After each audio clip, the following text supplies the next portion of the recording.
चली मक्का कारखाना। मक्का कारखाना बाहरुथिबा दूषित पानी पी 25 रु ऊर्ध गाई बलद बाछुरी मृत्यु होइथिबा अभियोग करिसेंती ग्रामवासी। कारखाना द्वारा अपकार नहेबाकू एवं वर्तमान क्षतिपूरण देबाकू दावी करिसेंती। अभियोग पाइबा परे नवरंगपुर जिलापाल डॉक्टर महेश्वर स्वाई, विधायक गौरीशंकर माझी, कोसागुमुड़ा बीडीओ आशीष त्रिपाठी घटनास्थल में पहुंची घटना विषय में पचारि बुझिथिले। अन्यपटे पुलिस प्रशासन पहुंची घटनार तदंत आरंभ करिछि। नवरंगपुर जिला कोसागुमुड़ा ब्लॉक राजड़ा पंचायत बामुनी ग्राम में आंध्र प्रदेश एक मक्का कारखाना स्थापन कर दूषित पानी नाल माध्यम बाहर को छड़ा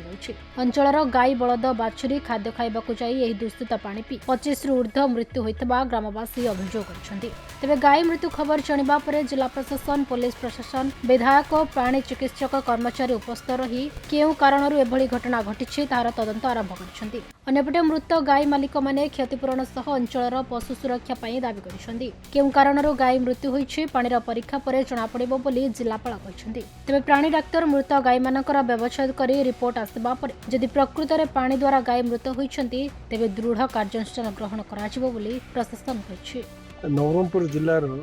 कोसागुमुड़ा ब्लॉक रे विजयनगरम बायोटेक गोटे इंडस्ट्री गोटे मेजर चली पाखापाखि जो बामणी कुसुमपाली सामनामुड़ार गत काली आरंभ कर गोटे 4-5 दिन हम 20-30टा गौ माता मृत्यु होती सहित चढ़ई फड़ई लोकंर कहवा कथा है जे आर आउटलेट पानी जो बाहर से पानी पीवा द्वारा मरी लोक अभियोग कर। आज तो आमर सब जिला प्रशासन सहित कलेक्टर एवं अन्य सहित आसलु वेटनेरी वाला पीएम गाई गोरु को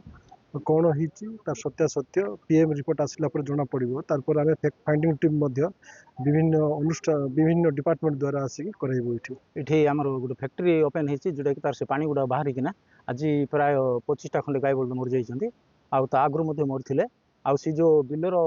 से पानीटा जब बिल को जीव बिलर जाइए से धान पूरा खराब हो जाए वर्षा दिन में लोक मान चलिक गले से पानी गोड़ गुड़ा कुंडे फुटका फुटका होले यार ये किए दब तार ये जो गाई बलद मरीगले तार ये क्षतिपूरण किए दब। आम तो आस देखु आप देखुं मुझे देखुँ जहाँ लोक मैंने कहते विजयनगर बायोटेक जो मेज प्रोसेसिंग प्लांट गोटे कर जहाँ कहते पानी लीक हो जो बाहर को जाऊँगी से पानी के पीके गोरु गाई मरी जहाँ आम लोक मैंने कहते आम देखिलु किसी गोरु गाई मरते जोटा वेटनरी डिपार्टमेंट से पोस्टमार्टम कर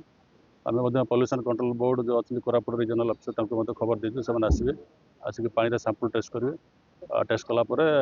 जना पड़े एक्चुअली से पानी पीकी गोरु गाई मरचंत कि आउ कौन कौन मरचंत लिकेज तो आम तो देखिलु कौटी एक्चुअली आम जापर बर्तमान कौट लिकेज होती जहाँ ट्रेन देखु ट्रेन तो सुखला अच्छी कि बाहर देखिलु कि पानी पड़ी रही पानीटा तो दुर्गंध हो तेणु हे तो से पानी पीछे कि से पानी जाकि मिसुची कौन तो देखिए जो मैंने पॉल्यूशन कंट्रोल वाला से आज आसला डिटेल वेरिफिकेशन कर रिपोर्ट देवे देलापर विरुद्ध में जहाँ कार्यानुष्ठान ग्रहण कर मुझे किए पोती कौन पोती तो प्लांट किए ना देवे तो आस डिटेल पचार हासिल कर मंचलान मोर गाय खाली 7टा बेले छाड़देली 7टा बेले छाड़देली ये पेपरी पानी कई करी किना मरीगले। आज्ञा मो ना धरमदास गोथरा गाँ भामुनी हेले जो आमर बामणी गाँव गाई गोरु जी चरा बुला करुले सी कोरा बेले छाड़वाटा सी आणिक गोटे गछ तले चरैवा लुक से बाहर बसी थे आर सी गाई गोरु आइले सी आमर कंपानी अच्छी नहीं जो मखा कंपानी बामणीर सी भीतर पानीटा बाहर बाहरुची सीटू पानी पी सी गाई गोरु जाइकिना गोटे 500 मीटर दूर रे जाइकिना केतरा मरीगले केतरा नहीं आज कालीर घटनाटा 10टा ना 12टा एवं कालीरटा अरे आगुरी तो मरले केते 15 दिन भीतर 50 ना 60 ई थी आरी। नवरंगपुर अनिल प्रभात भट्टांक रिपोर्ट खबर ओडिशा।